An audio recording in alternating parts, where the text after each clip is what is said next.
شافي الأمراض وكاشف الكرب والدور والبلاء، والصلاة والسلام على المبعوث رحمة للعالمين محمد الأمين وعلى آله وأصحابه الطيبين الطاهرين إلى يوم الدين. فالسلام عليكم ورحمة الله وبركاته. adúpẹ́ fún Ọlọ́run. Ọlọ́run ọba àwọn lọ́ba tí adúpẹ́ fún, òun náà ni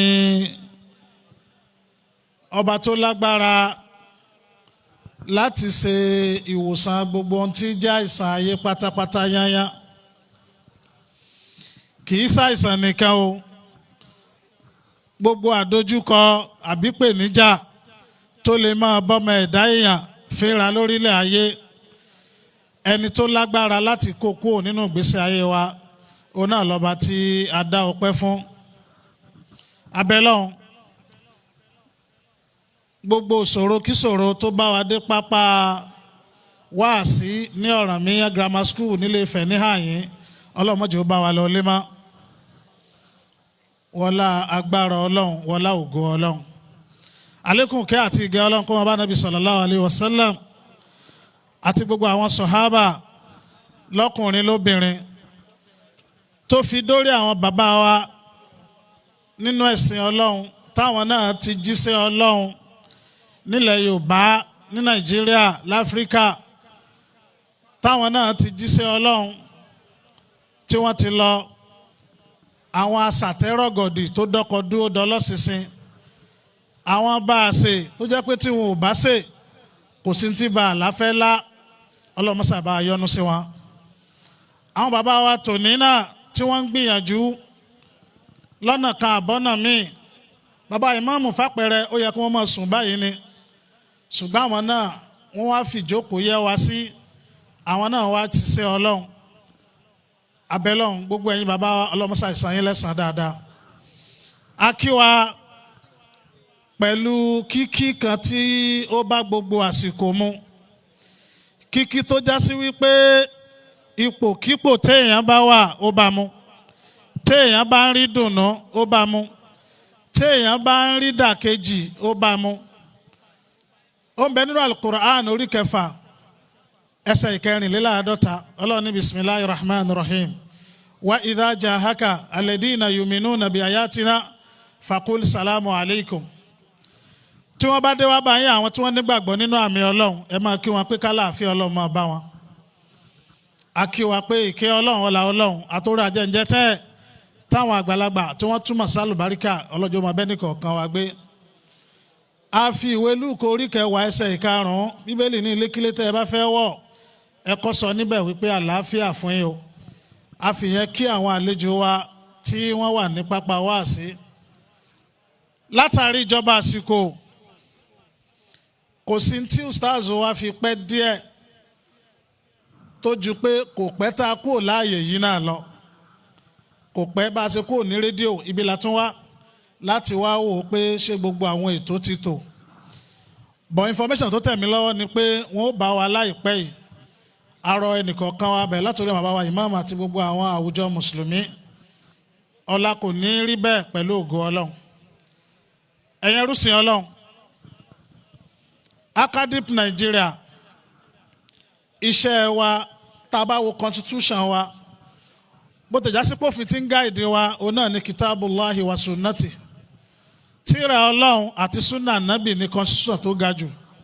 Ṣùgbọ́n nínú òfin táwa náà ṣe kétò lè bá a tó, ojúṣe wa bíi 15 ni. But tá a bá fẹ́ sọ mukhtasaran, a fẹ́ summarize ẹ̀, ó tó bíi 5. Àkọ́kọ́ ẹ̀yin ẹrúsìn Ọlọ́run, gẹ́gẹ́ bí mo ṣe máa ń sọ láwọn programs náà ni. Àkọ́kọ́ ojúṣe Acadip Nigeria ni pé ká ta àwa mùsùlùmí jí kúrò níbi oorun tá à ń sùn. Ká ta wá jí ká lè bá múra sẹ́sìn wa, ká lè bá fi ìsìláàmù yangàn ní gbogbo ibikíbi tá a bá wà. A jẹ́ professor ní yunifásitì ni, ká dárúkọ wa, orúkọ mi ni Professor Qasim, Professor Ismail àti bẹ́ẹ̀ bẹ́ẹ̀ lọ. Ká lè fi ìsìláàmù ká lè máa fi yangàn ní gbogbo àyè tá a bá dé. bákan náà ẹlẹ́ẹ̀kejì nínú ojúṣe wa ẹ̀yin ẹrúsìn Ọlọ́run òun náà làwọn ọmọ mùsùlùmí tí wọ́n ti lọ ká ṣe wáàsí fún wọn kí wọ́n padà wá sínú Islam. Ọ̀pọ̀lọpọ̀ ni wọ́n pa súnà wọn tẹ́láwọn òsè Islam mọ́ fún dìkà àbí kejì ká wá pè wọ́n wá ní Islam. Eléyìí lójúṣe ẹlẹ́ẹ̀kejì tá à ń ṣe. Ẹlẹ́ẹ̀kẹta ni àwọn tí kìí ṣe mùsùlùmí tí wọ́n ń pera wọn lọ́mọlẹ́yìn Kristi. Èmi máa ń sọ bẹ́ẹ̀ torí pé wọ́n ń ṣe ìdíáwù ni wọ́n ń pera wọn bẹ́ẹ̀ ni. Àwa mùsùlùmí gan lọ́mọlẹ́yìn Kristi tekbir. Ṣùgbọ́n àwọn tí wọ́n ṣàfitì tí wọ́n ń ṣe ìdíáwù tí wọ́n ń pera wọn lọ́mọlẹ́yìn Kristi ká ṣe wáàsí fún wọn kò sí tó burú ń bẹ̀. Ní òfin Nàìjíríà there is freedom of presentation. Ká ṣe wáàsí fún wọn kí wọ́n wá ní Islam. Ojúṣe kẹta nu. Ojúṣe ẹlẹ́ẹ̀kẹrin ni al-istiqama. Àti àwọn mùsùlùmí tẹ́lẹ̀ àtàwọn mùsùlùmí tó ti lọ tó wọlé padà àtàwọn ọmọlẹ́yìn Kristi tó wọlé padà gbogbo wa làbú dàmínà al-istiqama. Bó o la ṣe dúró ṣinṣin nínú ẹ̀sìn Ọlọ́run tá à ní máa ṣe kú ká máa ṣẹyẹ tá à ní máa lọ ṣọ́ọ̀ṣì díẹ̀ ká ṣe ìsìlámù díẹ̀. Nígbà tí bọ́ńkè wá sílùú Ilé-Ifẹ̀ ní Mòkúrò ní ọ̀nà NTA ní ó wá ń jọ yẹn I was there. Akadip náà ló yàn mí wá láti wá ṣe àwọn nta mọ̀ sí investigation àwọn ìwádìí kan a kind of investigative journalism ká wá ṣe ìwádìí. Mo wà ń bẹ̀ ǹjọ́ náà ojú mi rí nǹkan kí n tó lè wọlé wọ́n ń wo orúgbọ̀n mi wọ́n ń wo ṣòkòtò mi pé ṣé Boko Haram lélẹ́yìí báyìí. Ó ti ṣẹ̀ bẹ̀rẹ̀ ńgbà náà díẹ̀díẹ̀ ni lẹ́yìn ọ̀pọ̀lọpọ̀ gbìyànjú wọ́n ń sowọ́ báyìí ni tọ́ bá ti rí mi wọ́n wò mí wọ́n wo briefcase ọwọ́ mi. Mo padà dé inú ọ̀gbun níwájú gangan wàláì ibi tí wọ́n kó àwọn obìnrin tí wọ́n borí sí ó lọ rẹ̀rẹ̀ ni ọ̀pọ̀lọpọ̀ náà ní sí ń kírun. Kí la fẹ́ ló ń bí eléyìí ni pé ojúṣe ẹlẹ́ẹ̀kẹrin Akadip Nàìjíríà ni pé bó o lá ṣe dúró ṣinṣin níwájú Ọlọ́run tá à ní máa ṣe kú sẹ́yẹ. Ẹlẹ́ẹ̀karùn-ún a ní àwọn agbègbè tá a ti ń kọ́ àwọn èèyàn ní Muqarranatul Adyan comparative religious studies. Báwọn èèyàn bó làwọn èèyàn ó sì lè gbé ọ̀rọ̀ kalẹ̀ pẹ̀lú ọgbọ́n àti wáàsí tó rẹwà gẹ́gẹ́ bọ́lọ́run bá ṣe kéde rẹ̀ ní Al-Qur'an. Ṣùgbọ́n ojúṣe tèmi gẹ́gẹ́ bí agbègbè eléyìí tí Ọlọ́run yàn mí fún ní Akadip Nàìjíríà òun náà ni pé ẹlẹ́ẹ̀kẹrin báwo la ṣe mú Ìsìlámù déwájú Ọlọ́run. It is better not to rise than to rise and fall. Kéèyàn má jẹ́ mùsùlùmí ó bẹ́tà kó jẹ́ mùsùlùmí kó di kèfèrí. Èlé la fi ń bẹ lọ́hùn ọba alágbára lórí fọ́mà Alhaji Moshood Oyewole ó ti di fọ́mà padà. Ẹni tó ti pé 74 years kó tó lóun ṣe Ìsìlámù mọ́ ó ṣe Ìsìlámù fún 19 years. Ọlọ́run má jà sórí bó ayé àtàlùkìyámà o. Bóò la ṣe rí Ìsìlámù mú déwájú Ọlọ́run ó ní màá sáré máa bá wa sọ̀rọ̀ lé lórí láìpẹ́ láì jìnnà kó tó di pé àwọn àfáà wa àgbà wọlé dé. Ẹ̀yin ẹrúsìn Ọlọ́run lẹ́yìn tá a kí Ọlọ́run tá a tọrọ àlékún gẹ̀ àti kẹ́ fanabi sallallahu alayhi wa sallam gẹ́gẹ́ bí Abu Jafaru ṣe sọ nísìn ustaz wa ń bọ̀ láti kí ẹ̀yin bàbá wa lẹ́yọ kọ̀ọ̀kan ṣùgbọ́n màá lo èèyàn 4 péré láti fi kí gbogbo àwa tá a wà níkàlẹ̀ bá mi gbà á bẹ́ẹ̀ kíkì í jù bẹ́ẹ̀ lọ torí àsìkò ni. Ẹni àkọ́kọ́ tí màá kí bí ikhtiyar lẹ́yìn tí mo ti kí wa lápapọ̀ bàbá wa Fadilatu Sheikh al-Imam Imamul A'imma Alhaj Sheikh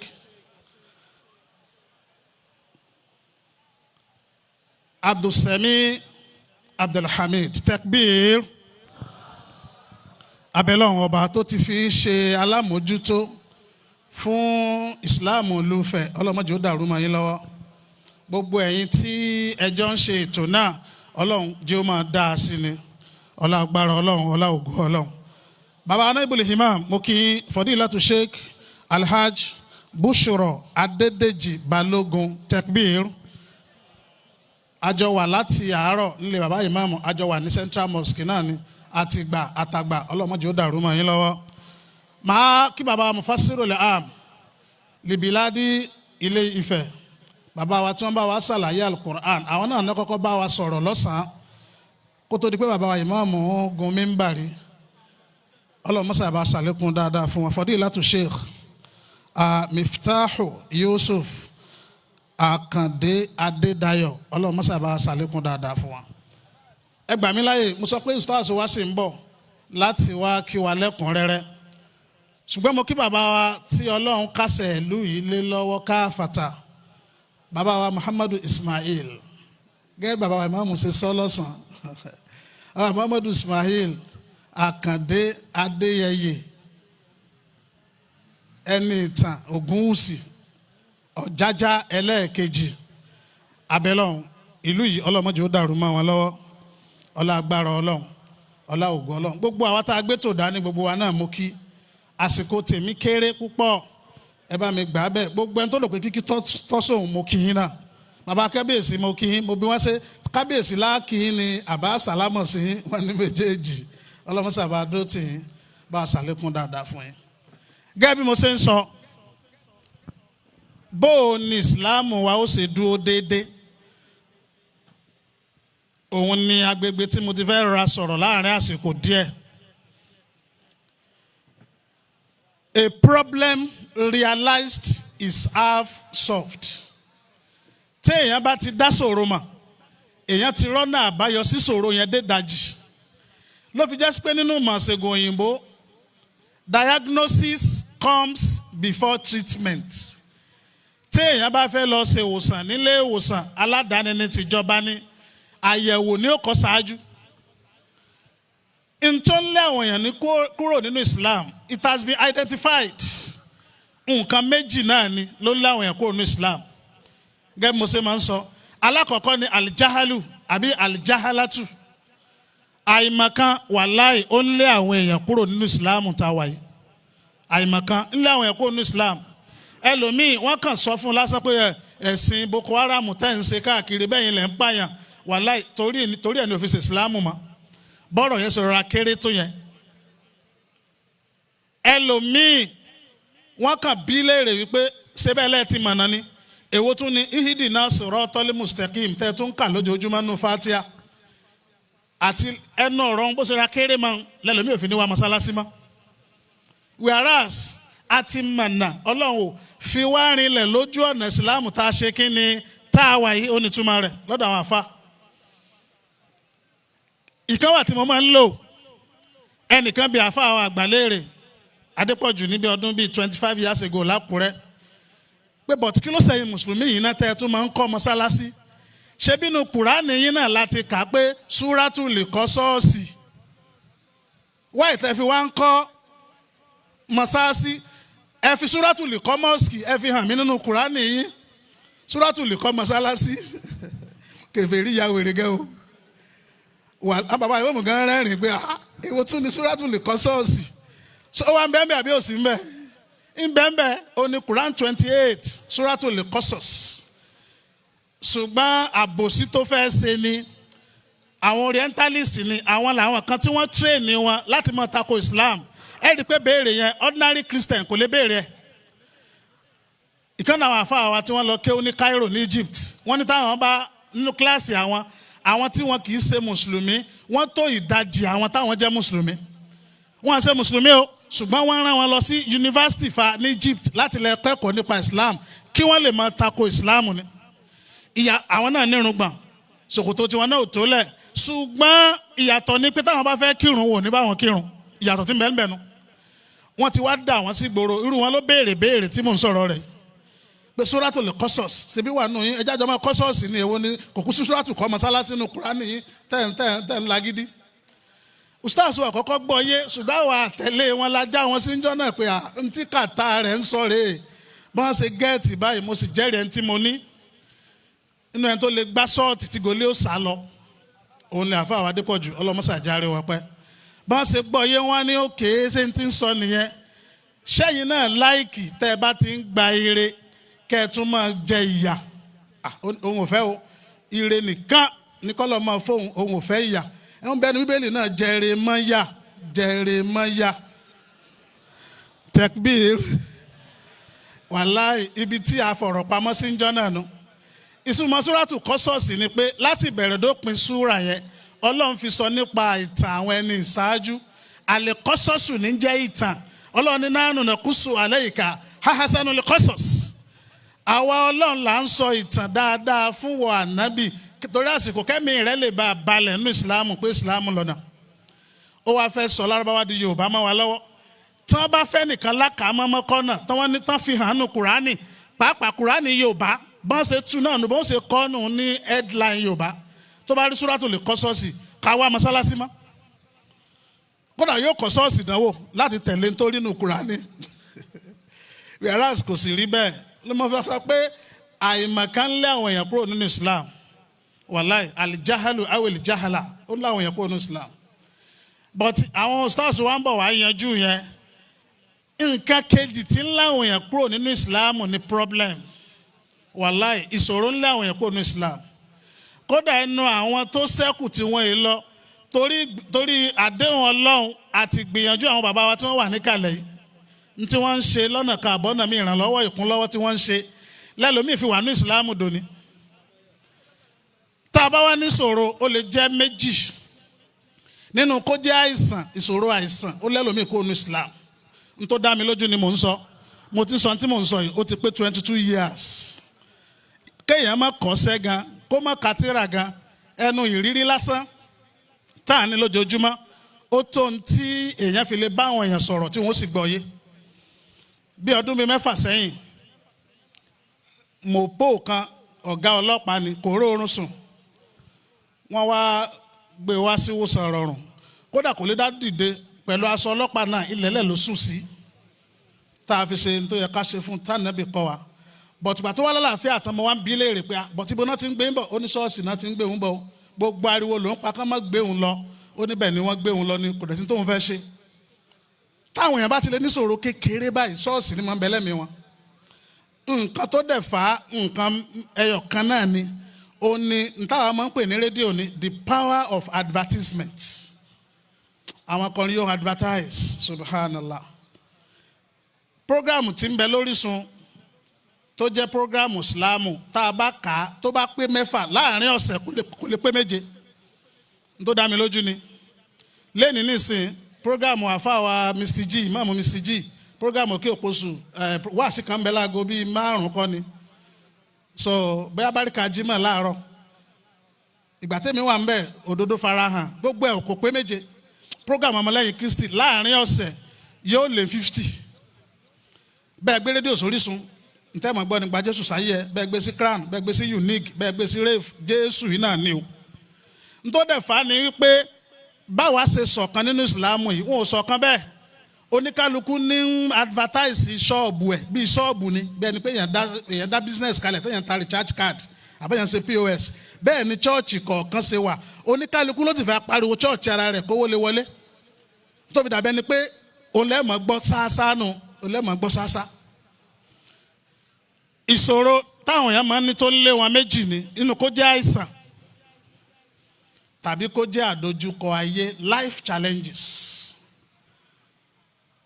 eléyìí tí mo fẹ́ múlẹ̀ ní lọ́dẹ òmu ọjọ́ méjèèjì ọ̀rọ̀ àìrọ́mọbí ni mo sọ and I talked extensively comprehensively báwo lèèyàn ṣe fẹ́ róyún ní báwo lóyún náà ṣe ní bàjẹ́ tá a bá bímọ níjọ́ ọ̀kúnlẹ̀ báwo la ṣe lo 5 minutes lọ́sítítù nta àti dánwò ni o tó ṣiṣẹ́ tá a bá tún abímọ náà tán báwo lọmọ wa ó ṣe yàn tí ó yanjú gbogbo tí Ọlọ́run ní kárí yanjú lọ́dẹ òmu nìyẹn ṣùgbọ́n màá ṣàwọn preamble kéékèèké kan màá wá lọ síbi tí mo fẹ́ sọ gangan àìsàn ó ń lé àwọn èèyàn kúrò nínú Islam àìsàn ń lé àwọn èèyàn kúrò nínú Islam tá a bá láìsàn kí ni jẹ́ bẹ́ẹ̀ mo ti máa ń lo tààrífù àáfàá wa Shamsuddin abi Abdurrahman ibn Qayyim al-Jawziyya tí wọ́n kọ prophetic medicine mo ti máa ń lò ó tẹ́lẹ̀ bó mo fẹ́ káwọn èèyàn gbọ́ tuntun mo fẹ́ change sí dalilu mu'allijin bil Qur'an al-Karim dalilu mu'allijin bil Qur'an al-Karim àwọn ní al-marad ọ̀nà ní alatun kharija min tabi'a a lè sọ pé al-marad a lè sọ pé ad-da'u a lè sọ pé al-illa gbogbo ẹ̀ n tó ń túmọ̀ sí náà ni a lè sọ pé àìsàn ẹ má bínú ẹ̀yà àfa o pé a ti wọnú oko yín lọ ó dàbí kútúbà tí bàbá wa ìmáàmù ṣe léni ni wàláhì mi sẹ́ máa gbádùn wọn náà kódà bíi kí n máa fi mọ́sáàsì mi lẹ̀ kí n máa wá látò ṣubú láti máa gbọ́ kútúbà nífẹ̀ẹ́ níjọ́ mẹ́jọ ni ọlọ́run mọ́sàjà kí á rí bàbá wa pẹ́. tá a bá wá ní àìsàn alimọ́rọ̀d awìdá tàbí ká ní ìlà ìtumọ̀ ẹni hàlàtún kọ̀ǹdíṣàn kan kharijatun anitọ̀bíà ipò kan tí èèyàn máa ń wà tó ti jáde kúrò níbi tàdámọ́ àdámọ́ ni kéèyàn wà lálàáfíà àdámọ́ òun ni kéèyàn lálàáfíà ẹ wà àwọn ọmọ tí èèyàn bá ṣe bí ọmọ pàápàá jùlọ tó wá fún ọmọ náà lọ́yàn dáadáa ọyàn àkọ́kọ́ tó ọmọ kọ́kọ́ máa ń mu tí wọ́n pè ní colostrum tí máa ń yẹ́lò yẹn ó lè gbé ọmọ rìn fún ìrìn àjò ayé fún 25 years tí nǹkan kan ò ní sọ ọmọ yẹn ọmọdé kè sick ẹ̀rí tó máa fòkè tó máa sá lọ tó máa sábọ̀ àgbà ni ó máa sọ pé ẹsẹ̀ kan rò ọrùn yín rò àdámọ́ ni kéèyàn wà lálàáfíà àwọn á ní n tá à ń sọ yìí tùsíbù àádọ́ ìlìjísímì ibi tá àìsàn máa ń kọlù organs ni because tá a bá fẹ́ pín ọmọnìyàn the smallest basic unit of life tá a lè pín ọmọnìyàn sí ni cells combine together to form tissue combine together to form organ combine together to form system bó ṣe bí mariala yẹn ṣe lọ nìyẹn organ wa ni àìsàn máa ń kọlù wọ́n ní tùsíbù àádọ́ èlìjásad àwọn èlìjísímìlì ìsàn àìsàn máa ń kọlù àwọn organs bóyá organs of respiration ni organs of reproduction àti bẹ́ẹ̀ bẹ́ẹ̀ lọ. àwọn ní àwọn tá à ń sọ yìí ó máa ń kọlù àwọn ẹ̀yà ara tó jẹ mọ́ organs ara ọmọ ẹ̀dá èèyàn tó bá ti wá kọlù yìí àwọn ní bí ìdìrọ́rì mùtálífà àwẹ̀ mùtàfáríkọ̀ ìnira oríṣiríṣi ni máa ń mú wa torí bá ń fọyàn a máa ń pè ní headache tàbí ká pè ní tó wá jẹ́ pé migraine tàbí ká pè ní selfagi nínú medicine bórí ṣe máa ń ròyàn kọ́ lápá ṣe máa ń ròyàn tí bá ń ròyàn orí fífọ́ àti apá ríro yàtọ̀ ríro sì ní méjèèjì so bí ìṣẹ̀lẹ̀ bá ṣẹlẹ̀ nípa àìsàn yìí tó bá ti mú ìnira kan wá ìnira ọ̀tọ̀ọ̀tọ̀ ló máa ń mú wá fún organs kọ̀ọ̀kan àwọn á ní tó bá ti wá ṣẹlẹ̀ bẹ́ẹ̀ yóò máa wá affect iṣẹ́ ojúṣe kọ̀ọ̀kan tá a ti gbé fún organs yẹn yóò máa gbé wá àwọn á ní yasaru ìtharuhu bil taabi yóò tá a fi máa ń mà pé àìsàn ti kọlù yẹn ni pé yóò máa rẹ̀ yàn wàá dá mọ̀lẹ́kọ́dà èèyàn ní lágbára organs ò ní lágbára láti ṣe àwọn iṣẹ́ kọ̀ọ̀kan tọ́lọ́run bá ti gbé fún wa láti ṣe ní sánmàmá kádó bẹ́yẹn kọ́sàmọ́ ulama al-marada ila qismayn gbogbo àìsàn ayé méjìlá lè pín sí al-amradu l-jasad wà àìsàn tó máa ń kọlu ara gangan bákan náà ni al-amradu l-qulub àwọn àìsàn tó yẹ pé ẹ̀mí ni máa ń kọlu ń tiẹ̀ tá a bá wo àìsàn ara kí làpẹẹrẹ irú wọn lára àpẹẹrẹ àìsàn ara ní shariton ọlọ́run sọ wá ń bẹ̀ shariton cancer ó wọ́pọ̀ láwùjọ wàláhì mo fọlọ́run búra ó sì lọ́nà àbáyọ conspiracy ìpawọ́pọ̀ àbòsí látọ̀dọ̀ àwọn dókítà ayé àwọn allopathic medical practitioner àtijọba àgbáyé ó náà fi sọ pé àwọn àìsàn kan lọ́nà àbáyọ irú ẹ̀ ní kòró irọ́ ni wọ́n ń pa kòró lọ́nà àbáyọ irú ẹ̀ ní cancer àwọn lè lọ́nà àbáyọ irú ẹ̀ ní HIV professor kan tó lóun rògùn ẹ̀ nígbà kan wọ́n gba certificate ẹni òun ò fẹ́ sọjí kò fẹ́ lọ níbi tí gbogbo wọn lọ táàyè bá gbà wá ó lè jọ́la ó sì lè jẹ́ ní táàyè bá gbà wá wàláhì cancer ó lọ́nà àbáyọ àtúntì ẹnìkan ó ti kọ́kọ́ lọ ṣàyẹ̀wò ní LAUTECH lọ́ṣogbo doctor mùsùlùmí cancer of the breast ni tá a mọ̀ sí ṣàrìtọ́nù sọ́dí yìí ó wá ṣàyẹ̀wò ó ṣe scan wọ́n rí i pé ó ní cancer à ń pè kíní kan ní biopsy òun náà fi confam cancer gangan ó ṣe é ìgbà tí ó padà wá lálàáfíà tó yọjú sẹ́ni yẹn up till now doctor ọmọ mùsùlùmí ni ìkànnì àwọn ọmọ wa dáadáa ní LAUTECH ni ó sì ń jọ wọ́n lójú dè ní pé báwo lẹ́ni iṣẹ́ lálàáfíà kúrò níbi kánsà. Àwọn tá a lò fún táyẹ̀ bá gbà wá ń gbogbo ẹ̀ ní ìtàlàyé fún wa pé kò lọ́nà àbáyọ ọ̀rọ̀ ni. Lára àìsàn ara òun náà ni ń tá a mọ̀ sí alihuma ibà tàbí àṣùdáù kórí máa fọyàn gbogbo orí àbí àṣẹkíkọ̀ kápá orí kan máa fọyàn tá a mọ̀ sí migraine headache tàbí waroma leaf oyún ojú tàbí sálálù kéèyàn ní stroke tàbí márọ́dù ìrètífà ìdámì kéèyàn máa ní hypertension àbí márọ́dù sukar kéèyàn ní diabetes gbogbo ẹ̀ lọ́nà àbáyọ ní Islam tánàbí kọ́ wa sallallahu alayhi wa alihi wa sallam. But mi fẹ́ lọ síbẹ̀ yẹn mo fẹ́ sáré sọ nǹkan kan bíi márùn kan báwo làìsàn ò ṣe ní ṣe wá gan. Al-wiqayatu khayrun min al-ilaj. Prevention is better, cheaper, safer, less expensive and more reasonable than cure. Káìsàn má ṣe wá lórí ju káìsàn ṣe wá ká máa dààmú káàkiri lọ. Òtítọ́ Ọlọ́run bá fún wa ní àwọn fọ́múlà mẹ́ta nínú prophetic medicine. Tó yẹ pé fọ́múlà mẹ́ta yẹn a tún lè yà á sọ́nà tó pọ̀ tí àìsàn òfin ní ṣe wá pẹ̀lú ògo Ọlọ́run. Pàápàá jùlọ àìsàn méjì ló tún wà. Àwọn kan bẹ kádàrá Ọlọ́run. Àwọn kan bẹ tó yẹ pé àfọwọ́fà wa ni.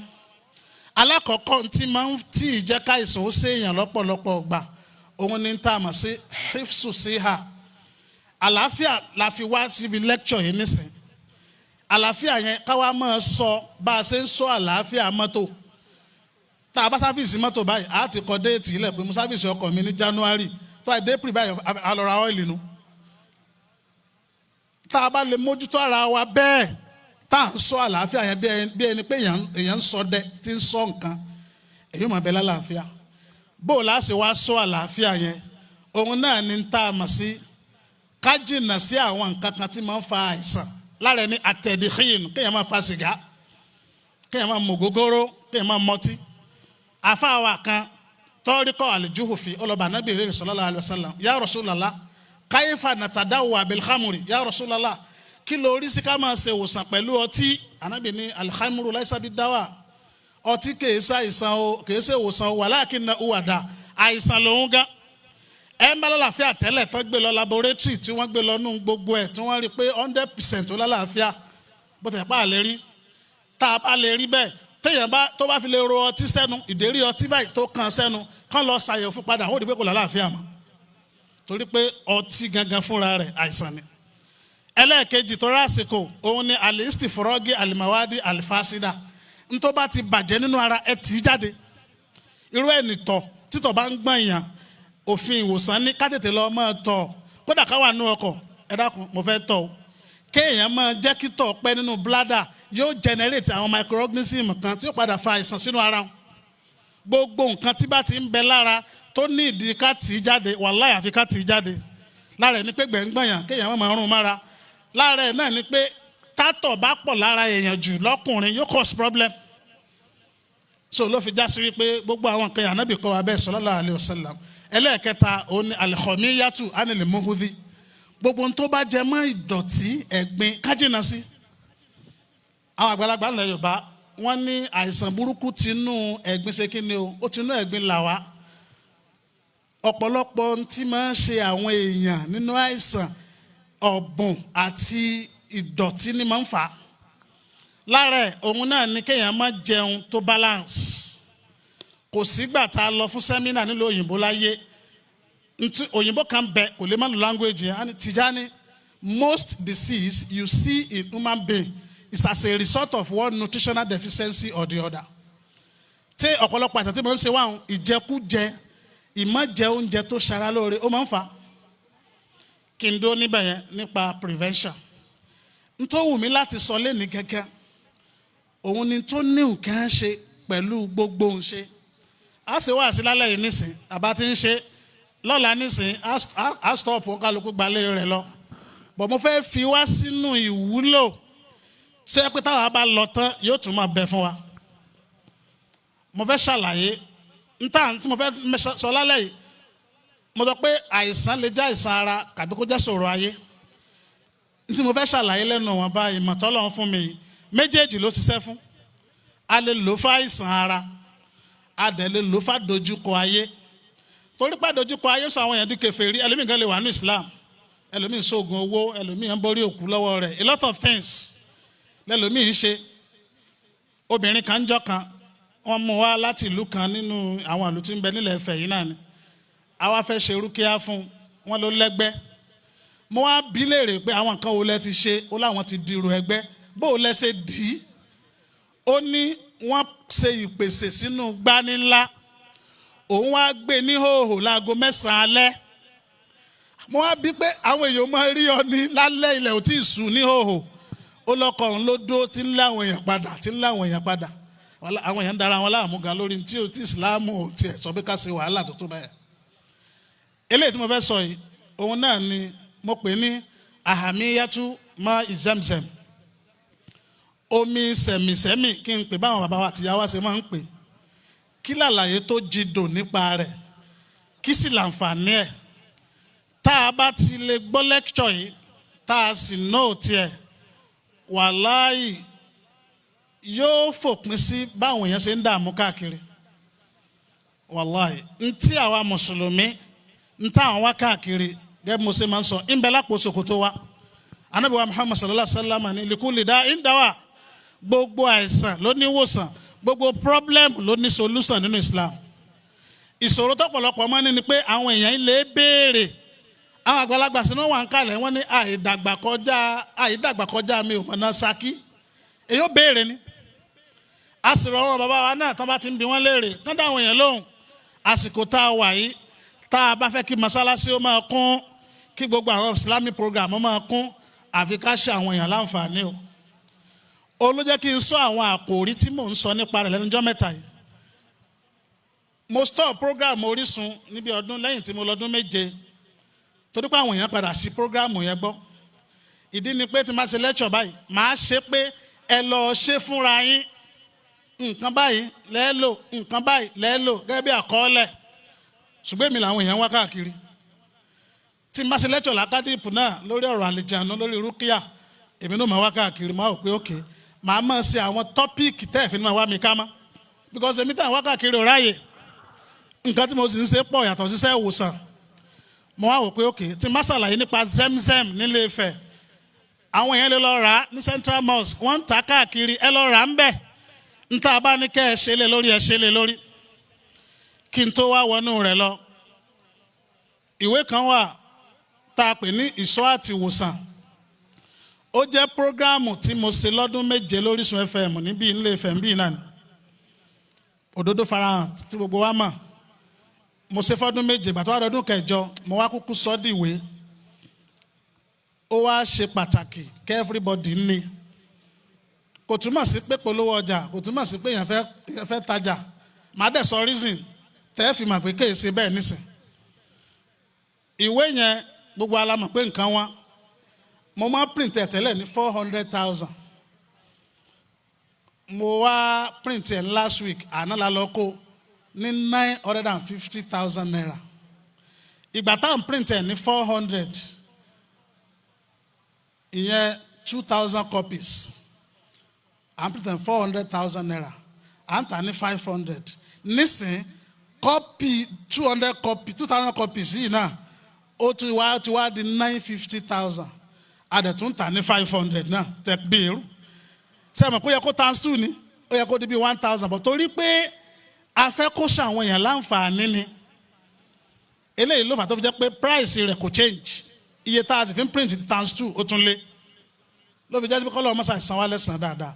Ẹ jẹ́ ká gbìyànjú ká ní yóò ṣe wá láǹfààní. Ní tí mo fẹ́ sọ yìí wà ní page 6 yẹn. Zamzam kí ni ń jẹ́ bẹ́ẹ̀?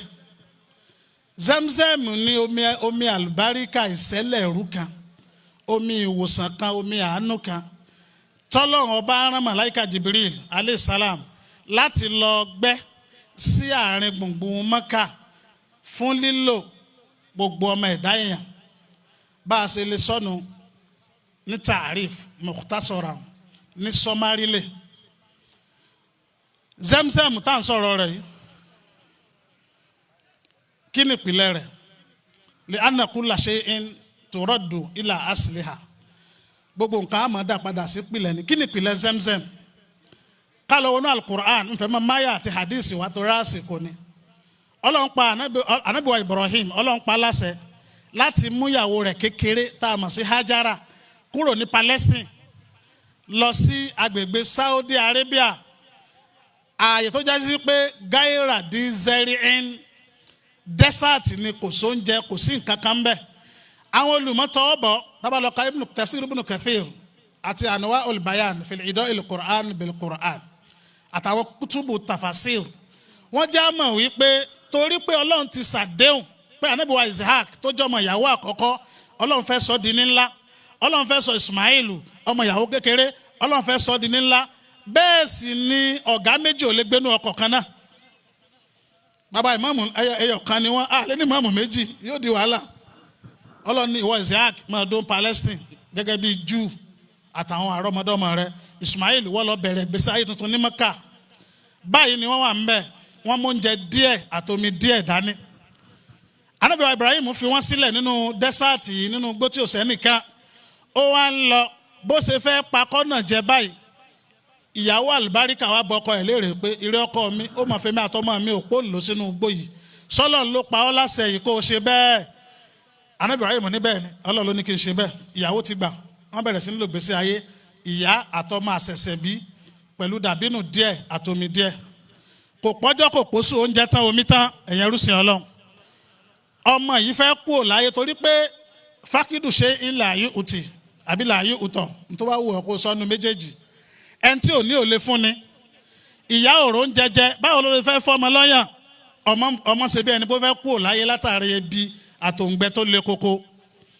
Báyìí ni ìyá yìí ń sáré lọ, ó ń sáré bọ̀, ó ń pọ̀ sẹ̀sẹ̀ láàrin Sọ̀fà, òkè méjì ni, òkè Sọ̀fà àti Máríwà. Kò tètè ìyanu tó fẹ́ ṣẹlẹ̀ tí mo fẹ́ sọ kò tí ì ṣẹlẹ̀, ó pò yẹ lẹ́ẹ̀méje. Òun ló di àṣà àyú báyìí náà Sọ̀fà wal Máríwà. Ẹgbẹ́ bàbá Ìmáàmù sọ lọ́sàn-án yìí pé ànábì ni àsìkà ẹni tó mọ́jú mímọ̀ sọ́la nínú ẹni tó kírun wàsọ́mà wàsáà báyìí náà Sọ̀fà wal Máríwà. Ẹ̀rí pé mo ti fà sórí pé ọmọ kéwù dáadáa ni mí báwọn tekbir. So ìyá wa ń sá lọ sábọ̀ láàrin Sàfà àti Máríwà. Ìgbà tí ó fi pẹ́ lẹ́ẹ̀keje ó kàn rí pé omi ti sẹ́yọ ní gìgìrísẹ̀ ẹ̀ ẹ̀ bá gbọ́ ọmọ kalẹ̀ gìgìrísẹ̀ tó fi lélẹ̀ ń omi ti bẹ̀rẹ̀ sí sun jáde ń bẹ̀ tekbir. Ọlọ́run ló rán màláìkà Jìbìrìlù láti lọ gbẹ́ odò yẹn. Ìyá wa àgbà tó débẹ̀ ó fọpẹ́ fọ́lọ́run ó mu níbẹ̀ ara rẹ̀ balẹ̀ torí pé ìmọ̀ sáyẹ́nsì jẹ́ ká mọ̀ wípé èèyàn lè lo ọ̀pọ̀lọpọ̀ àsìkò láì jẹun bọ̀ àsìkò kékeré lèèyàn lè lò láì mú mi téèyàn fi kúrò láyé. Ló fi jẹ́ pé Ramadan kí là máa ń ṣe jù omi ni wọ́n mọ̀ kí a pé ẹkú òǹgbẹ wọ́n ṣe kí a pé ẹkú ebi o torí pé omi gangan ni life, water is life. Ọmọ mi ó fọmọ mu ìfọ̀kànbalẹ̀ dé. Ìyá wa yìí wá ṣègbìyànjú kan lórí omi yẹn ẹ̀yẹ rúṣin Ọlọ́run ìbá máa sàn lọ ni. Òun ló wá dọ́gbọ́n buyẹ̀ pẹ̀ sí ran tó fi wá fọ́ọ̀mù bíi kànga. Ànábì sọ́nù tíra àfa Ibn Kathir tá a mọ̀ sí Qisasul Anbiya pé Ọlọ́run bá wa san ìyá wa Hajara lẹ́san rẹ̀ o torí wípé àwọn náà dọ́gbọ́n ṣàtúnṣe omi yẹn. Ká ní wọn ò ṣe bẹ́ẹ̀ ni omi tó ń sàn ní ìbàjẹ́ lẹ́nìí. Ìpìlẹ̀ omi Zamzam nìyẹn. Kí n lọ síbi subtopic ẹlẹ́ẹ̀kẹta ayina Zamzam. Omi Zamzam yìí bolo wa ẹ̀yẹn rúṣin Ọlọ́run. Àwọn ọ̀jọ̀gbọ́n pín ayé sí mẹ́fà. A máa sọ nípa Africa, a máa sọ nípa Asia, a máa sọ nípa North and South America, a máa sọ nípa Antarctica. Ṣé ẹ wá rí Asia inú mẹ́fẹ̀ẹ̀fà? Òun ló wà láàrin gbùngbùn. Bá a ṣe wà lọ́rọ̀ míyàn yìí, àwọn onímọ̀ wọn lè wọ́n lọ, wọ́n bọ̀. Wọ́n wàá sọ mídù gangan fún wa tó jẹ́ àárín fíìdì. Gẹ́gẹ́ bẹ́ẹ̀ náà ni Asia ní àárín gbùngbùn àwọn àgbáyé mẹ́fà tá a ní. Ṣé wá rí Saudi Arabia? Òun ní àárín gbùngbùn Asia. Ṣé wá rí Mecca? Òun láàárín gbùngbùn Saudi Arabia. Ṣé wá rí ibi Kaaba wà? Òun láàárín gbùngbùn Mecca tó tún jẹ́ àárín gbùngbùn ayé tekbir. Zamzam wà ní 20 meter east. Ó wà ní ogún ibùsọ̀ ní ti ìlà oòrùn ló wà ní Kaaba, very close to Kaaba. gbogbo wa ọlọ́mọṣàjà sàràfà láyé ó wá jìn níwọ̀n báyìí mo ń sọ̀rọ̀ yìí ó jìn níwọ̀n 35 mítà ló jìn lọ sílẹ̀ látara àgbìyànjú tí wọ́n ṣe lé lórí àlàyé náà nípa Zamzam mo wá fẹ́ lọ sínú mathematics kan tínú àwa mùsùlùmí ó fi máa dùn pọ́lọ́ ń ṣe wá ní mùsùlùmí mata bada máa Zamzam omi Zamzam yìí ìgbà wo ló ti bẹ̀rẹ̀ ìgbà wo ló ti wà ó ti ń bẹ láti ẹgbẹ̀rún ọdún mẹ́rin ó lé sẹ́yìn 4,000 years ago ìwádìí jẹ́ ká mọ̀ wípé omi Zamzam ti ń exist láti 4,000 years ago kí làlàyé díẹ̀ tó rọ̀ mọ́ ìyàtọ̀ tí ń bẹ láàrin anabi wa Isa alayhi salam àtànábì wa Ibrahim ìmọ̀jáàmọ̀ àkíkọ́tù tàríhíyà ìtàn òdodo jáàmọ̀ yìí pé kò less than 2,000 years tí ń bẹ láàrin anabi Isa àtànábì wa Ibrahim ẹ̀dẹ̀ báwọn àti ní 2,000 lẹ̀ báwọn ó dẹ̀ tí ń bẹ látàrí anabi Ibrahim so we have 2,000 years on ground already anabi Isa lò 33 years láyé gẹ́gẹ́ bí ìtàn tá a rí gbọ́. That is 2,033 years. Òjíṣẹ́ Ọlọ́run bá wáyé ní 570 AD, 570 after Christ. Mi ò fẹ́ sọ pé AD torí pé ànábì Isa ò tí ì kú. Lẹ́yìn tá ànábì Isa gun sánmà lọ 570 years nígbà yẹn lànábì wá sáyé. Ẹ rò ó mà. Ànábì ti wá ṣe hijira lọ sí Mẹ́kà nísìn lọ sí Mẹdínà láti Mẹ́kà ó ti jẹ́ 1,444 years. Ẹja òrùmọ̀ báwọn ẹ̀rì pò ti lé ní 4,000 years tómi Zamzam ti ń bẹ ẹ̀yẹ rúsìn Ọlọ́run kò sẹ́nìkan lórílẹ̀ ayé nínú ìtàn tó sọ aburú nípa omi Zamzam rí tekbir kí n bọ́ sí tọ́píìkì mi àwọn òdodo ọ̀rọ̀ nípa omi Zamzam òdodo ọ̀rọ̀ àkọ́kọ́ Ọlọ́run jẹ́ kí n máa rántí dáadáa bí mo ṣe gbìyànjú ẹ̀ òdodo ọ̀rọ̀ àkọ́kọ́ ni wípé tá a bá gbẹ́ kànga a kọ́ da iyọ̀ sí àwọn bàbá náà wà ń kalẹ̀ tàbí chlorine sí a wà á dé fásitì díẹ̀ ayé bẹ́ẹ̀ kọ́ ni kí ló fà tá a fi ṣe é bẹ́ẹ̀ ni pé a fẹ́ kí ó níṣòro bóyá ojú oró tí wọ́n ní lékè omi àbòsí bàtà tí wọ́n ló lékè odò Zamzam ti pé 4 years omi àlùbáríkà wa mùsùlùmí wọn à fi chlorine sí rí wọn à buyọ̀ sí rí ojú oró tí ń lékè omi òsì bàtà tí ń lékè odò kò dénú ẹ̀rí tekbir níjọ́ tí mo kọ́ discuss program ní rédíò mo gba kọ́ọ̀lù yàtọ̀ táwọn bàbá ńlé tí wọ́n fi ń ṣàdúrà because àwọn òdodo tó pamọ́ rèé nípa Islam tó ń jẹ́ káwọn èèyàn máa tójú bọlé káàkiri Zamzam tá à ń sọ̀rọ̀ rẹ̀ yìí òdodo ọ̀rọ̀ àkọ́kọ́ nípa rẹ̀ nìyẹn òdodo ọ̀rọ̀ ẹlẹ́ẹ̀kejì ni wípé omi Zamzam yìí tá a bá gbẹ́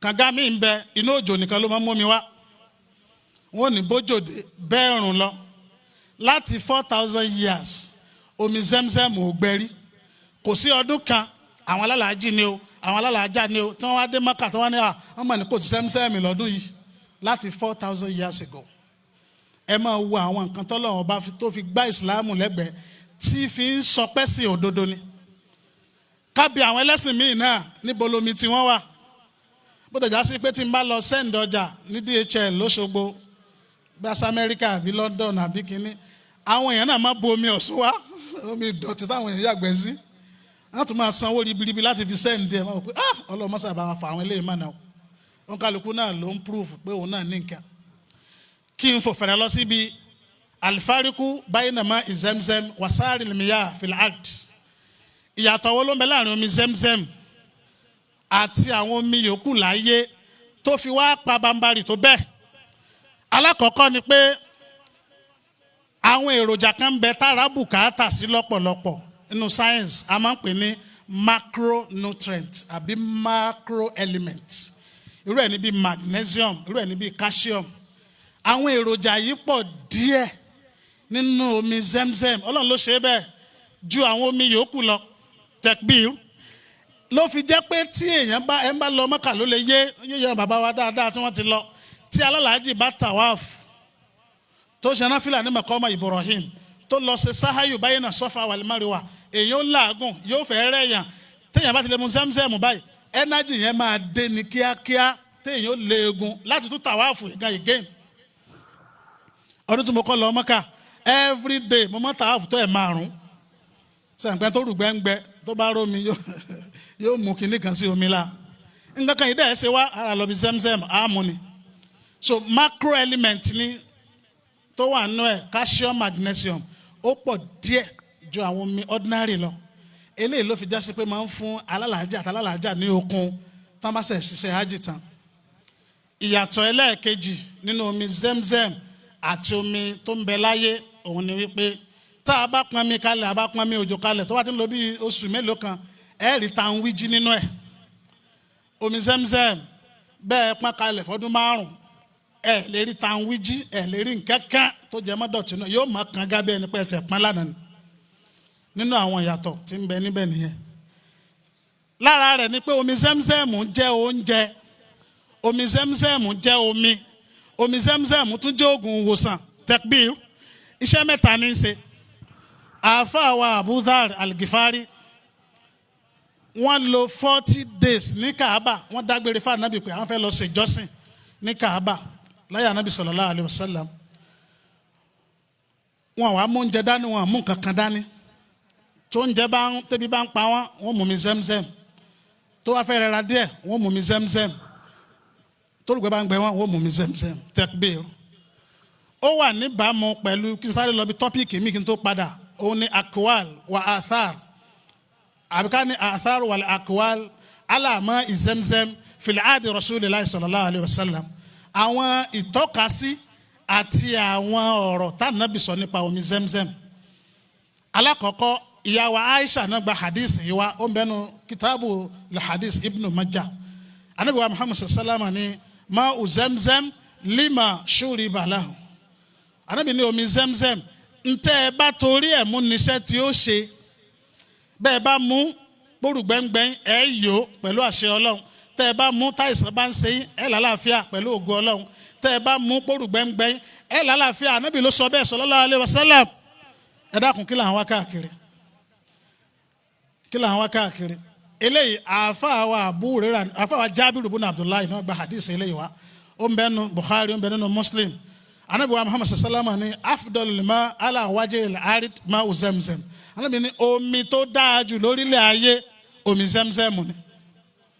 ìyàwó Aisha tún gba hadith mi wá pé òjíṣẹ́ Ọlọ́run máa ń bomi Zamzam sínú kòkò a sì máa fi wọ́n àwọn aláìsàn lára a sì máa fún wọn mu ara wọn sì máa ń yá pẹ̀lú agbára Ọlọ́run. kí wọ́n padà síbi ìyàtọ̀ láàrin omi Zamzam àti àwọn omi yòókù tí mò ń bá lọ. àkọ́kọ́ ni wípé mo ti sọ bíi méjì ẹlẹ́ẹ̀kẹta ń bẹ lára yàtọ̀ tí ń bẹ láàrin omi lásán àti omi Zamzam ni wípé omi Zamzam tí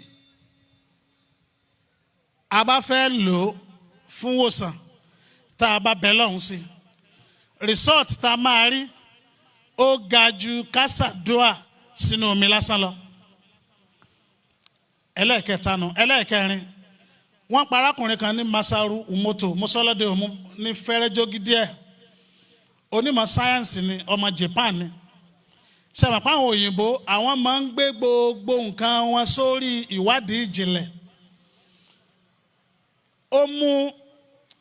ó ṣàwọn ìwádìí lóríṣiríṣi ó wá conclude sí tí mo fẹ́ sọ yìí. ó ní téèyàn bá mú a drop of Zamzam water omi èkíkà kan omi Zamzam tá a bá kan sínú 1000 drops èkíkà 100 èkíkà 1000 tó jómi lásán pẹ̀lú àlùbáríkà àti àwọn àdámọ́ ńlá tí ń bẹ lára omi Zamzam drop kan yóò sọ gbogbo omi 1000 drop yẹn domi Zamzam náà. ẹ dákun ẹ mọ́ sí wàá gbọ́ ní ká máa míìsì ẹ o but à ń ṣàlàyé nípa àbájáde ìwádìí ìjìnlẹ̀ tóyìnbó ṣe lórí omi tiwa tí kìí somi tiwa.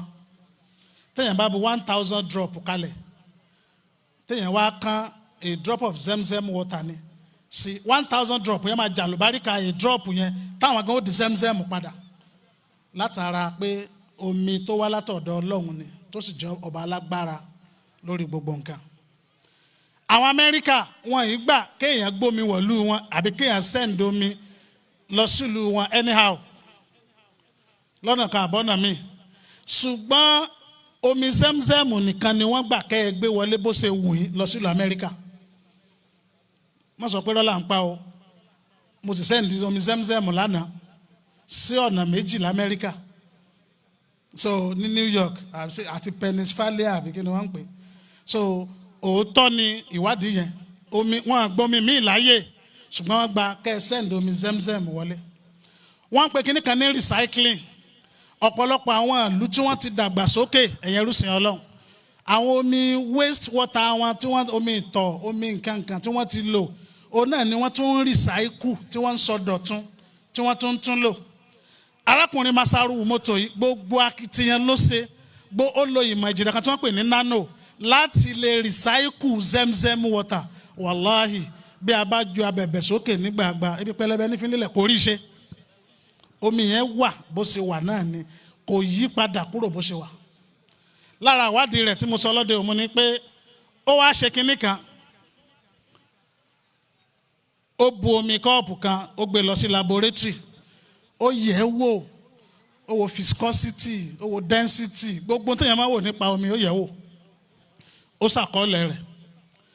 Ó wá ra gbómi yẹn fún mùsùlùmí kan, ó gbómi yẹn fún. Bó tẹ̀ pé Fatiha ni mo sọ níjẹjọ bọ̀ mo padà tún bí tí mo ti kà ó Bismillah nìkan mi fẹ́ sọ pé Bismillah lásán o, ẹ má ní Bismillah lásán ó ti kọjá yìí ẹ. Bismillah nìkan ló ní kí mùsùlùmí ó sọ sínú omi tó ti ṣàyẹ̀wò rẹ̀ ní laboratory. Ó wá lọ ṣàyẹ̀wò padà pẹ̀lú pé mùsùlùmí ó ṣe Bismillah sínú omi yẹn.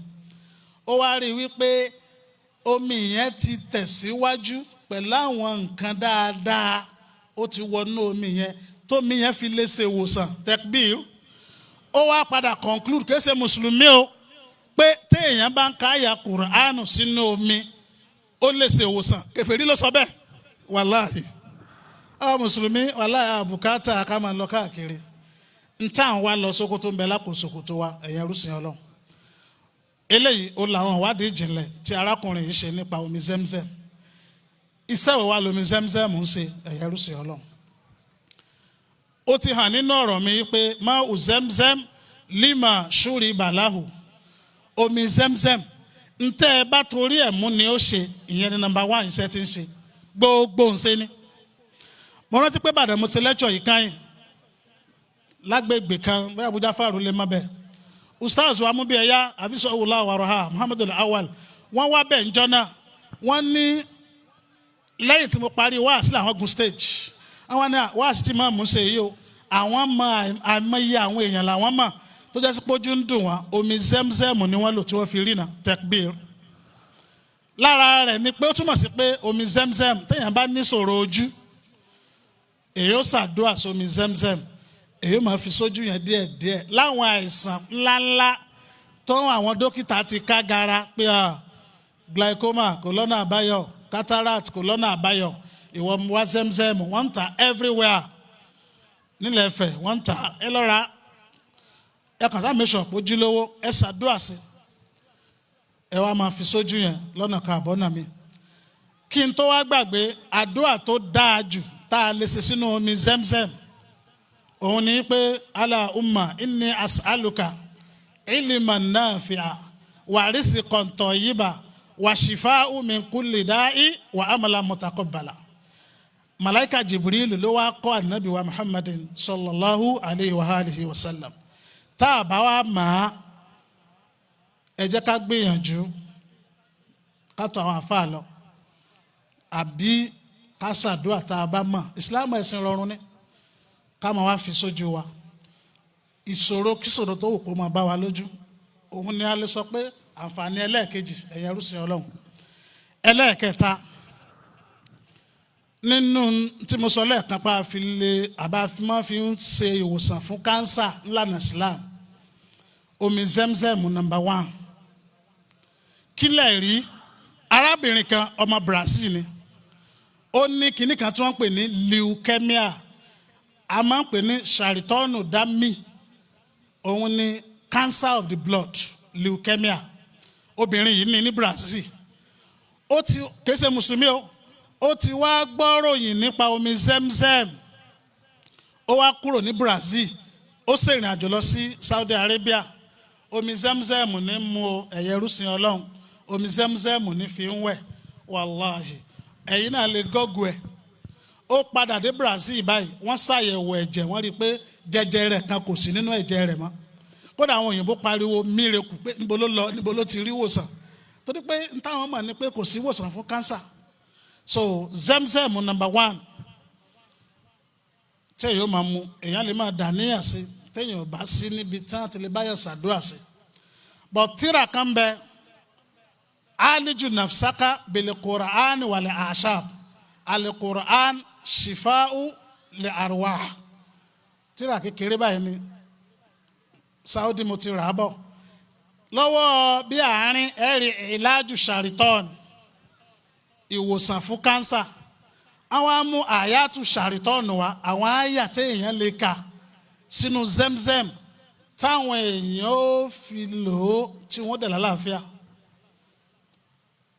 àwọn táwọn máa ń treat tá a máa ń lò fún wọn nìyẹn à á ṣàlùwàlá à á gbẹ́nu sí tá a bá ní káka àyà Qur'an àbádọ́ ànábì sínú omi à á sùn mẹ́nu mo sọ lọ́dẹ òmu ó wá dáa káka ní méje táàyè bá gbà wá bẹ́ẹ̀ Ọlọ́run bá nífẹ̀ẹ́ sí nǹkan méje mo sọ níbẹ̀ àyàmúlẹ̀ òsìbò ọjọ́ tí ń bẹ nínú ọ̀sẹ̀ méje ni àṣà ayùbáyé náà sọ́fà wal Marwa kápọ̀ ṣẹ̀ṣẹ̀ láàrin Safa àti Marwa méje ni tàwáàfù Baitullahi Ta'ala ká tàwáàfù lé Ọlọ́run méje ni kì wá ṣe yẹn nìkan sánmà méje ni ilẹ̀ méje ni kì wá ṣe yẹn nìkan asmanul insan ìgbésí ayé ìsẹ̀mí tí èèyàn máa ń lò tọ́lọ́run bá ṣàánú èèyàn téèyàn bá rí lò pé méje ni tán bá kọ́ bí wa a wà nípò ọmọ òpó ńlò tán bàbá máa ń pè ní tífúlù àbí tífúlùn ọmọ tí ò tí ì gbó kọ tó bá yí péjọ méje tó gbó kọ báyìí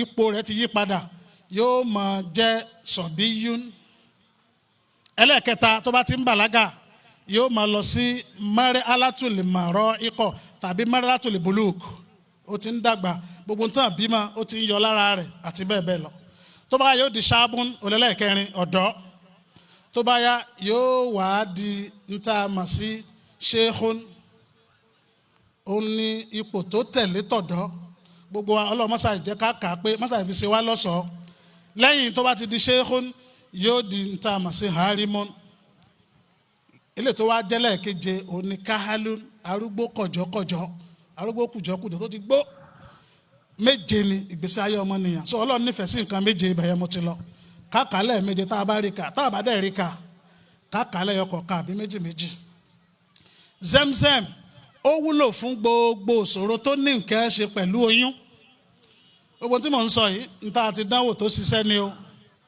any problem related to pregnancy táwọn èèyàn lọ ṣọ́ọ̀ṣì torí ẹ̀ n tó wá máa ń ṣe mí lèmọ̀ ní pé tí wọ́n tún lọ ṣọ́ọ̀ṣì gan wọn tún rọ́nà àbáyọ but wọ́n ti fi wọ́n joyè àbí kí wọ́n ti fún wọn ní nǹkan jẹ wọn wà nílé kó mbẹ́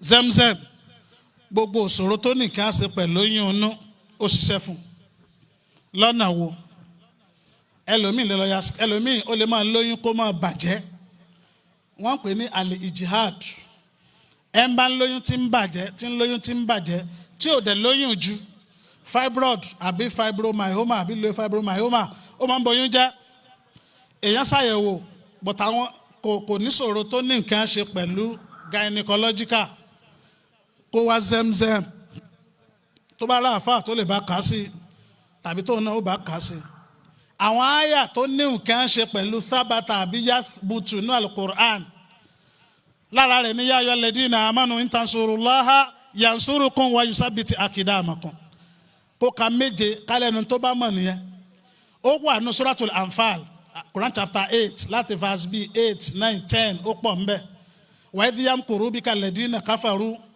liyuthbitūka tó fi dé parí torí àsìkò kání ló bá mà kó kà á sí kó máa mú oyún yẹ ò ní níṣòro ọ̀rẹ́ wa níwèé yìí bá a há fún àwọn bàbá tí wọ́n wà níwájú, há fún àwọn bàbá ìmáàmù kankan àti gba àwọn ikọ̀ wọn.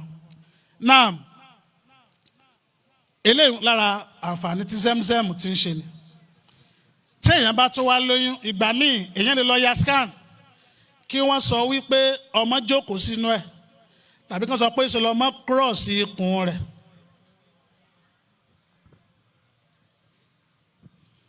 Omi Zamzam la máa ń lò, omi Zamzam la máa ń lò. Ẹ jẹ́ n sọ rírí mi gangan ni. Bàbá kan wá láti Ifẹ̀ yìí, ọmọ wọn wà l'Óṣogbo, ó ya scan, wọ́n wá fi scan yẹn ránṣẹ́ sí bàbá nífẹ̀ẹ́ pé ṣe lọ́mọ cross ikùn. Bàbá sì fẹ́ lọ bọ́ ọmọ yẹn wò l'Óṣogbo. Ìgbà yẹn mo sì máa ń wá sí Mọ̀dákẹ́kẹ́ dáadáa látòṣogbo ní branch wa tó wà ńbẹ̀. Mo wá bàbá wa ní wọ́n ṣàṣàlàyé fún mi. Mo wá ntẹ́ ní náà ní Zamzam. Mo wá gbà á, mo bá wọn ṣàdúrà, màá kọ́ wa ládùúrà yẹn náà, mo bá wọn ṣe é sínú ẹ̀. Bí mo ṣe wá ṣe é sínú ẹ̀, mo tiẹ̀ ní èmi náà ń lọ Òṣogbo láìpẹ́ yìí, ẹ jẹ́ kí n bá yín gbé fún ọmọ yín l'Óṣogbo. Bàbá ní àwọn kan fẹ́ lọ bẹ̀ wò tẹ́lẹ̀, àná wá gbómi yẹn lọ fúnra wọn. In fact kìí ṣe jọ́ kejì o, jọ́ yẹn náà ni wọ́n pè mí nírọ̀lẹ́ pé Imam ń mọ nǹkan ni bí àwọn ṣe ń gbómi yẹn fọ́mọ àwọn tí ń mú báyìí bẹ́ẹ̀ náà lọ́mọ tó ti cross ikùn sí ń dúró dáadáa. Tekbir. Ọmọ gan mo wá ní ẹjẹ́ ń bá ọmọ yìí sọ̀rọ̀, ó ní bóun ṣe dúró tó ń mú náà ní yí, òun fìlì yíyí yẹn bó ṣe yí tó yí gidi tó sì kọ orí sísàlẹ̀ bó ṣe yẹ kó kọ orí. Ẹ dákun, ṣọ́ọ̀ṣì làwọn èèyàn lọ. Gbogbo owó tí bàbá yẹn náà jọ náà kò kọjá 1,000 naira. Omi Zamzam half litre. Àǹfààní tómi Zamzam ṣe nìyẹn. Nta àti dánwò tó ṣiṣẹ́ fáwọn èèyàn ni. Kódà ẹlòmíì àníṣe ń dàrú, ohun ò ta, kìíní kan ṣèṣin níyàwó mi, mọ́mi Zamzam bẹ́ẹ̀ ṣàdúrà tí mo sọ lẹ́ẹ̀kan sí. Ó ń bẹ nínú ìwé ìṣọ́ àti ìwòsàn yẹn lọ́wọ́ parí. Allahumma inni as'aluka ilman nafi'a wa rizqan tayyiba wa shifa'an min kulli da'i wa amalan mutaqabbala. Ń bẹ ń bẹ. Tó bá dẹ̀ fẹ́ kí n test ẹ̀, ó lójú àdúrà tí ò sí lórí fóònù mi. A ti prepare rẹ̀ kalẹ̀, máa béèrè báyìí ní ká máa rí sí ọ. Torí pé kó o má lọ ṣọ́ọ̀ṣì ló pé wa. So nọ́mbà yẹn sì wà níbi ìwé yẹn. Tí èèyàn bá láǹfààní láti rà ní first page, nọ́mbà mi wà ńbẹ̀. Mo sì lè tún padà pé náà, ó kàn yẹ pé àwọn èèyàn bí káwọn èèyàn máa flash ẹlòmíì. Tájọ̀nù bá fún ọ nọ́mbà, wọ́n flash nọ́mbà àlìjànú. So ló fi já sí pé mi ò fẹ́ fi nọ́mbà mi lẹ̀ nígbà mi. Mo wá sọ nípa pé ó ti fẹ́ bọ́ sí tọ́píìkì mi, but torí pé ó ní nǹkan ṣe pẹ̀lú omi Zamzam ní ṣe sọ. Ẹ̀yin ẹrúsìn Ọlọ́run, operation náà ṣe o kìíní kan, ọ̀pọ̀lọpọ̀ dókítà ní sọ operation ní ìsìn torí owó tán fẹ́ gbà sápò. Kódà wọn ò jẹ́ kẹ́lò mi ò gbin, wọn ò jẹ́ kẹ́lò ọmọ mi ò try, olóyún mi ò try mọ́, wọn àti induce àwọn èèyàn lọ títí owó yìí náà ni. Sincerely, omi Zamzam èèyàn lè lò ó láti fi lò ṣẹ́jú 5 ní labour room. Nta àti dánwò tó ṣiṣẹ́ ni. Ẹ get here anywhere. Ní Central Mosque ni, ní Central Mosque gbá, kúrò mo rí bì kan, mo ti wá ṣe wá sí ńbẹ̀rẹ̀, ìdí ọmọ Central Mosque, wọ́n ń tà ńbẹ̀, mọ̀ bẹ́ẹ̀ ni yẹn ṣì wà ńbẹ̀. So, omi Zamzam, àbẹ̀ lọ́hùn sí, ó ládùúà tí èèyàn fi máa ń bímọ nírọ̀rùn, màá sọ náà. Tá a bá lè rí ikọ́, tàbí ká ó ń bẹ nínú ìwé ìṣọ́ àti ìwòsàn yẹn náà. Ẹ yẹ kí n lo bó ṣe ṣẹlẹ̀ sẹ́mi gangan ni. Mo kí ṣàìtàn, ilé mi dẹ̀ dojúkọ mọ́sálásí. Mo ń sọ àwọn nǹkan yìí káwa mùsùlùmí mọ̀ pé Ọlọ́run ṣoore fún wa. A sì bùkátà ká máa káàkiri. Àwọn tá a lọ ń bá gan ò tó wa, bí ẹni pé èèyàn kan lọ ń bá ọmọ inú rẹ̀ ni. Nítorí fọ́ọ̀nì ni pé ẹni tẹ́ ẹ lọ ń bá gan sá lọ bẹ́ẹ̀ lómi.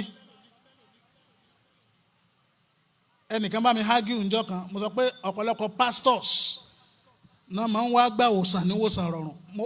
Ó ń wò pé irọ́ ó ń ṣe bákan, mo wá tẹ pastor sunday search níbi contact. Pastor tó gbé wá ó lé ní 50.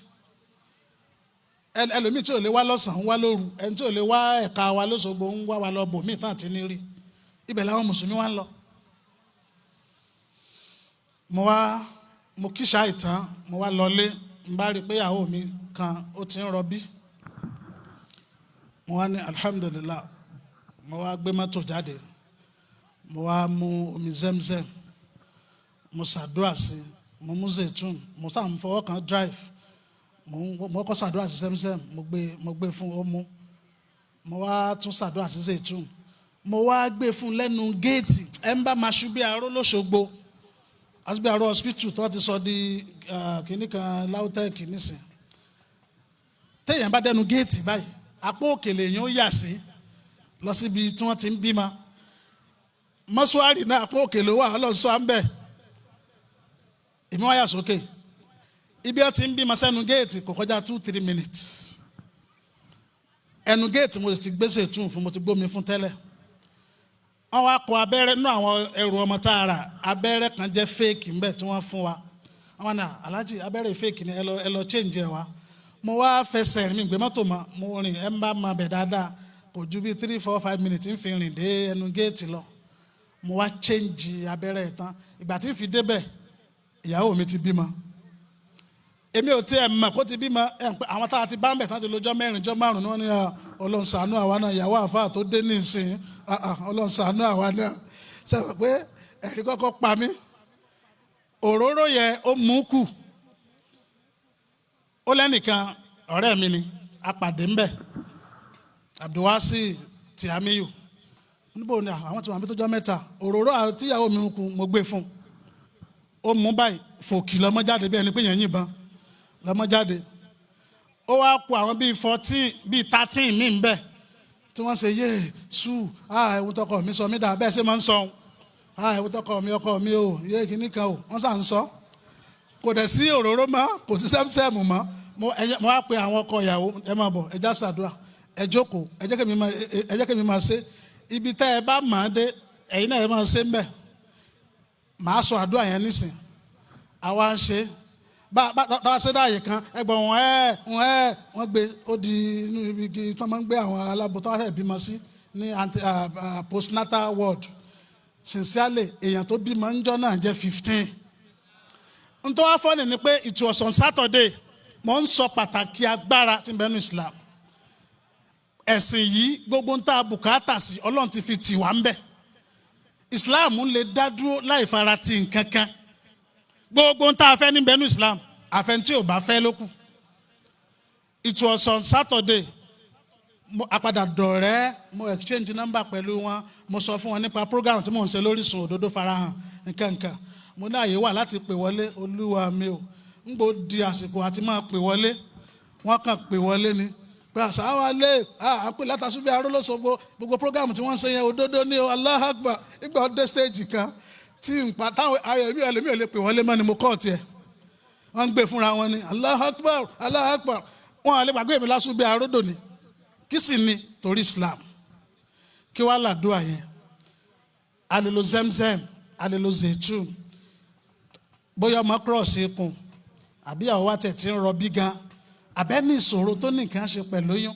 Kódà ó ṣẹlẹ̀ lánàá, àbí jẹta, ẹnìkan bá mi ń jẹta láti Ifẹ̀ yìí ni ó ti wá sóṣogbo.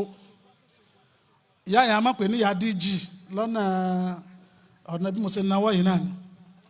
So àbúrò wọn àwọn ti jàǹfààní gan nínú Islam. Àbúrò wọn náà wà lóṣogbo, wọn wá ní kó wá. Ó wá ń jẹta, ìyàwó rẹ̀ rọbí wọ́n ní omi tó ṣẹ́kù ntọ́mọ fi ń lúwẹ̀ẹ́ kò pọ̀ mọ́ kíní kan ìgbà wo. Mo wá lọ gẹ́ẹ̀tì Zamzam. Àdúrà yẹn bó ti wà lọ́wọ́ rẹ̀ bẹ́ẹ̀ ni ṣé fúnra rẹ̀. Òǹgàmù ni ó kà fúnra rẹ̀. Wàláhì wọ́n padà wá bá mi ní àná. Àǹtí rẹ̀ yẹn tọ́jọ́ ọmọ fẹ́ ti wá tẹ̀lé wa pé àwọn ti bímọ. Mo ní ọkùnrin tẹ́rù ń bá ń jẹta yìí má gbára tí ń bẹ nínú Islam. Tekbir. Àdúrà àkọ́kọ́ òun ni Suratul Fatiha. Alika ní 7, alika ní 3, alika lẹ́yọ̀kan. Tá a bá ṣe ráyè sí, bẹ́ẹ̀ sì ni bí gbàgbọ́ bá ṣe ń bẹ lẹ́mìí wa sí lásìkò yẹn ni. Fatiha, Quran chapter 1 verse 1 to 7. Ẹlẹ́ẹ̀kejì ẹ̀yẹn rúsìn Ọlọ́run, Ayatul Kursi. Quran chapter 2 verse 255. Ẹlẹ́ẹ̀kẹta amana rasul. Ẹlẹ́ẹ̀kẹrin òun ni la ilaha illallah alhalimul karim subhanallah rabbil arsil azim alhamdulillahi rabbil alamin. Ẹni tí ó bá rí ìwé sọ àti òsàrà ẹ lọ wo dalilul mu'allijin bil Qur'an al-karim. Ó wà ńbẹ̀ ìgbà tán sàlàyé al-makharaju min asri wilada ẹ lọ wo. Lẹ́yìn yẹn a wà lọ sí parí suratul Aqaf ka'annahum yawma yarawna ma yu'aduna lam yalbasu ila sahatan min naharin. Àfààní ká mọ́ kàádélẹ̀ ká dó níbi min naharin balaghun kára dó ń bẹ̀ mọ́. A tún wá lọ síbi parí suratul Nazi'at ka'annahum yawma yarawnaha lam yalbasu ila khasiyatan aw duhaha. A wà lọ sí bẹ̀rẹ̀ idasa suratul inshiqaq idasama isaqat wadnatil rabbiha wa uqat wa idal aridu mudat wadnatil rabbiha wa luqat wa luqat ma fiha wa takhallat. Ara kaya márùn tó bẹ̀rẹ̀ suratul inshiqaq. Ibẹ̀ ni àwọn tó jẹ mọ́ ayatu qur'aniyya. Ó wá kù adiyatu nabawiyya kan. Ọjọ́ kan Ànábì wa Muhammad sallallahu alaihi wasallam Ànábì Isa alayhi salam ń kọjá lọ. Mo ro kíní kan lé láfta lecture de mo pé àwa mùsùlùmí àìsàbòsí wàláì. Mo ń ṣe lecture àwọn Christian pọ̀ nílẹ̀ ńjọ́ náà. Mo tún sọ pé Ànábì Isa ní ń kọjá lọ tó rí màálù. Ó rọrùn kí n lá Ànábì Muhammad kí n parọ́ ọlọ́mọdé á parọ́. Ànábì Isa ń kọjá lọ ńjọ́ kan wàrọ́há baqaratan ó rí màálù kan alladhi qad i'tarada waladuha fi batniha. Ọmọ ha lábẹ́ ó bímọ dé dajì ọmọ ò lè jáde mọ́. Ànábì Ọlọ́run wá ní kí màálù yẹn ó sọ̀rọ̀. Màálù wá ní ya Isa rasulallah ìrẹ Isa òjíṣẹ́ Ọlọ́run. Màálù gan mo máa ń lò màálù dọ́lọ́mà yàtọ̀ sí Ànábì Isa. Kò sọ pé ya Isa Allah kò sọ pé ìrẹ Isa Ọlọ́run. Ó ní ya Isa rasulullah ya Isa rasulallah ìrẹ Isa òjíṣẹ́ Ọlọ́run. Ad'u li rabbaka bá ń bẹ Ọlọ́run ọba rẹ an yukhallisani ala ma ana fi kó yọ òun nínú ìnira tó ń wà yìí ìnira yìí pọ̀. Ànábì Isa ó wá bẹ Ọlọ́run ya khaliqan nafs minan nafs wa ya mukhrijan nafs minan nafs wa ya mukhlisan nafs minan nafs khalisha ó sọ bẹ́ẹ̀ lẹ́ẹ̀mẹ́ta. Ìwọ Ọlọ́run tó o máa dá ẹ̀dá látara ẹ̀dá mi tó o máa ń ṣàfọ̀mọ́ ẹ̀dá látara ẹ̀dá mi bá ń ṣèrọ̀rùn fún màálù yìí bá ń ṣèrọ̀rùn fún màálù yìí bá ń ṣèrọ̀rùn fún màálù yìí. Ọmọ ìyẹn ó jáde lábẹ́ rẹ̀ bí ẹni pé èèyàn bá yìnbọn ni tekbir. Báyìí òun náà ni sísàfihàn agbára tí ń bẹ nínú agbára Ọlọ́run ẹ̀yin ẹrúsìn Ọlọ́run. Eléyìí òun náà níbi tí a ti dúró nípa ọ̀rọ̀ nípa omi Zamzam. Mo sọ lẹ́ẹ̀kan pé kódà a lè lò ó láti fi bẹ lọ́wọ́ arísìkí kò sí tá a lè lò ó fún pé nǹkan kan ń bẹ tá a lè lò fún kò sí. Tá a bá ṣe dàníyàn sínú ẹ̀ ó náà láǹfààní tí ó ṣe fún wa ó náà láǹfààní tí ó ṣe fún wa. Pàtàkì mẹ́sẹ̀jì wa lẹ́nìí náà ni pé ká má rìn káàkiri ká dó sínú Islam. Tá a bá nídìí àdúrà kan a lè pe nọ́mbà mi àbí ká bá mi sọ̀rọ̀ ní WhatsApp. Màá gbìyànjú láti send àdúrà yẹn sí wa. So nọ́mbà yẹn àkọ́kọ́ ńbẹ náà ni 0034429697. Ó dùn ún mọ̀ dáadáa 34429697. Ọ̀pọ̀lọpọ̀ náà ló ti ní lọ́wọ́ láti Orísun FM tẹ́lẹ̀ 0034429697. Abẹ́lẹ́ ọba subhanahu wa ta'ala eléyìí tá a wí kọ́lọ̀ kó jẹ́ kó ṣe wá láǹfààní. Ìṣòro tí ó mú wa tá a fi máa wá dààmú káàkiri tá a fi kúrò nínú Islam Ọlọ́run má jẹ́ ó bá wa. Ẹ tẹ̀lé sàmì àdúrà ni. Wàhálà ìdààmú àìrójú àráyè tá a fi láàṣẹ Islam mọ́ Ọlọ́run má jẹ́ ó bá wa. Islam tá à ń ṣe yìí já látúbọ̀tán dáadáa ń bẹ ọlá agbára Ọlọ́run ọlá ògo Ọlọ́run afásìkò yìí kí ustaz wa àgbà tí wọ́n jẹ́ olùkọ́ àgbà olùdánilẹ́kọ̀ọ́ àgbà ààrẹ fún academic Nigeria Sa'adata Ustaz Yusuf Ọlátúndé Adépọ̀jù à ń kí wọn káàbọ̀ sí pápá wáàsí abẹ́lọ́n ọlọ́mọsàbà mójútó wọn tí o bá sàmì ọmọ tiẹ̀ náà ṣoríire tó o bá sàmì fún ọmọ tiẹ̀ náà lálùbáríkà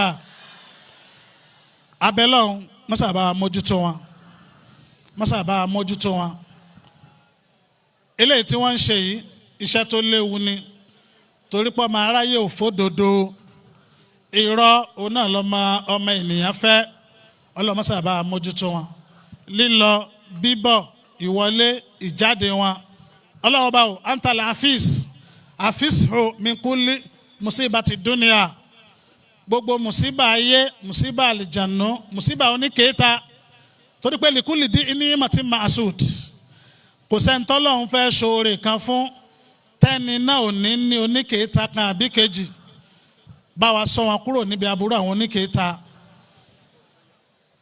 ìsọ̀ rẹ tó gbòòrò tó nípa ọlọ́mọsàbà dábò wọn ọlọ́mọsàbà dábò wọn ọlá agbára Ọlọ́run ọlá ògo Ọlọ́run ọlá la hawla wala quwwata illa billahi al-aliyyil azim ọlá subhana rabbika rabbil izzati amma yasifun wa salamu ala al-mursalin walhamdulillahi rabbil alamin.